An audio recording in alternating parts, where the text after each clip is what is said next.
Standing Rock, we're hanging strong. First, I want to talk to you about some things that are positive and going on out there.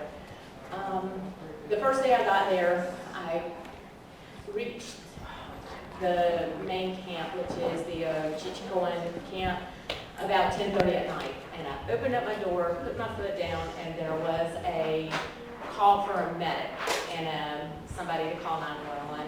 And I literally hit the ground running from the time I was there until the time I left. When I went to sleep out there the first night, there were ceremonies going on, and I could hear music coming from a sweat lodge. There were people talking and playing the hand drums around campfires. You could hear horses neigh, because believe it or not, there are a lot of horses out there. And I closed my eyes, being native, knowing this is the way it used to be and what it should be. It's very peaceful there. Everybody shares everything.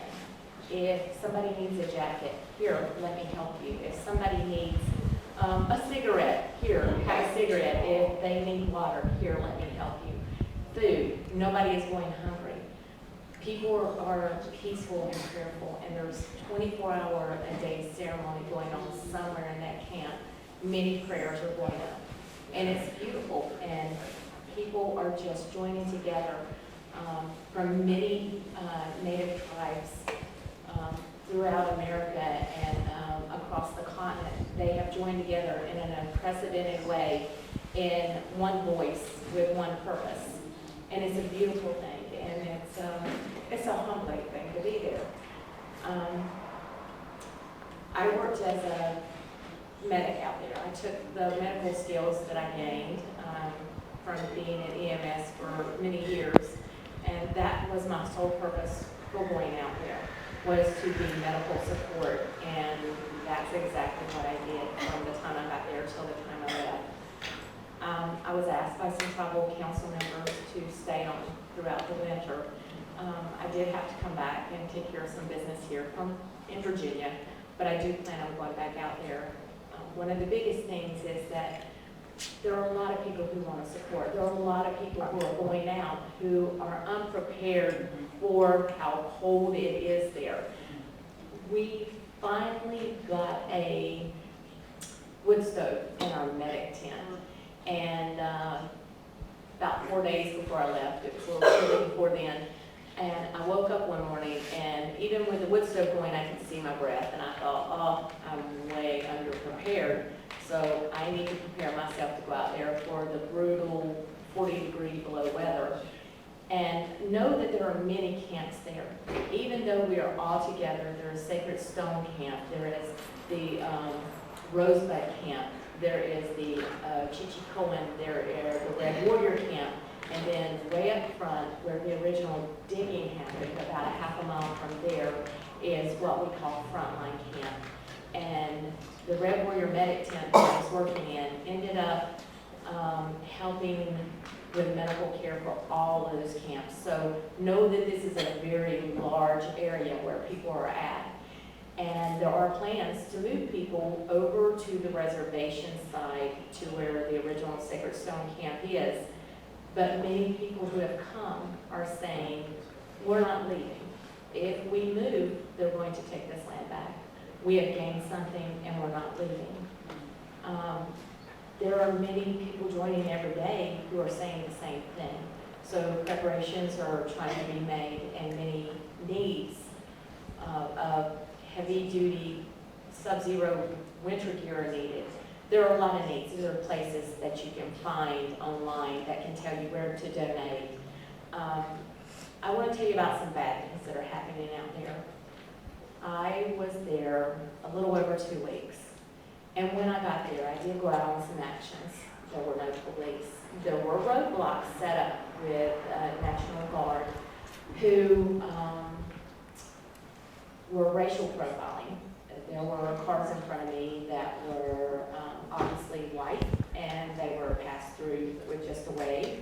And then they would get to me and they would stop. And they would ask, where are you going? Who are you? Can I search your car? And luckily, I'm an educated native, and I'm just like, no, you can't. And who I am is none of your business, and where I'm going is none of your business. and no, you can't search my car. As time has progressed, I have seen a buildup of police from all across the state of North Dakota. They are gathering. There are FBI, BIA, and many government officials who are gathering. They are becoming increasingly hostile to the Native people, especially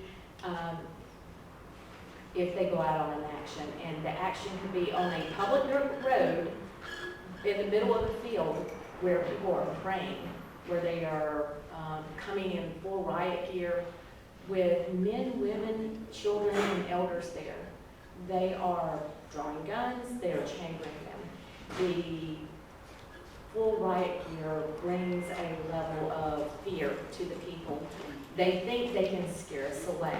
What they fail to realize is we've dealt with this for hundreds of years. We're not going anywhere.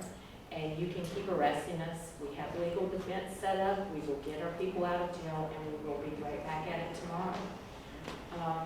I do have to tell one incident that was really telling. Being medical there, we take care of a lot of people. There's everything from broken bones to asthma attacks, pneumonia, and we had a possible stroke. So knowing our limitations of what we can help with and what we can't, we call 911. Instead of an ambulance showing up, there were 10 to 12 police, FBI, BIA agents showed up and tried to enter the camp. And I had to turn over care of my patient and go up front and just demand who's in charge and where is my ambulance? I have a possible stroke patient and you're wasting my time. And they said, it's not safe. And I looked around and there were people, children and elders, and just people walking, no disturbance, no chanting, no yelling, no rock throwing, no weapons. And I looked around and I said, where do you see violence? I need my ambulance and I need it now. Those are the kind of things that in a true, honest emergency, lucky for this lady, she was not having a stroke. If it had been, time is money. It took 45 minutes, and instead of an ambulance, we get police. So those are the kind of things that are being escalated. It's not the people, they're prayerful, they're peaceful. There are no weapons, there are no drugs, and there are no alcohol allowed in that camp. It is peaceful and prayerful. And even when they go out on actions, the actions are non-violent, direct actions, or just peaceful prayer. Either way, when police show up in riot gear, there's a problem. I'm not much of one of writing a speech, but I did write something and I'd really like to read it to you, just because my thoughts were clearer and I wasn't quite so nervous as being in front of all these people. And this is what I've written. This is a fight between need and greed. The oil companies want more money, and we the people need clean drinking water. The indigenous people of the world have made a stand and are asking for you to join us in an unprecedented show of support to fight greed of companies that have shown that they could care less about us as the human race. We are but a small part of this world, but you are legion. You are legion, and we need your help. We're asking that you please stand with us and show your support. Whether it be monetary donations, letters, or phone calls to the government, or participate in actions in your local community. Standing Rock is just one of the groups across the world who are fighting to take back our clean water, land, and air. Find one organization and join that group. Find one way that you can help. If you have money in a bank that is supporting this DAPL or any other pipeline, pull it out, but make sure they know why. The message from Standing Rock is what I'm going to give to you. Never give up. Never back down. And know that what we are doing today will affect our future generations. One day, you will have to face your children and your grandchildren, and you have to say, I did everything or I did nothing. The choice is yours. Please take a stand. Please support us, and please put up your prayers for all the water, land, and air protectors across the world.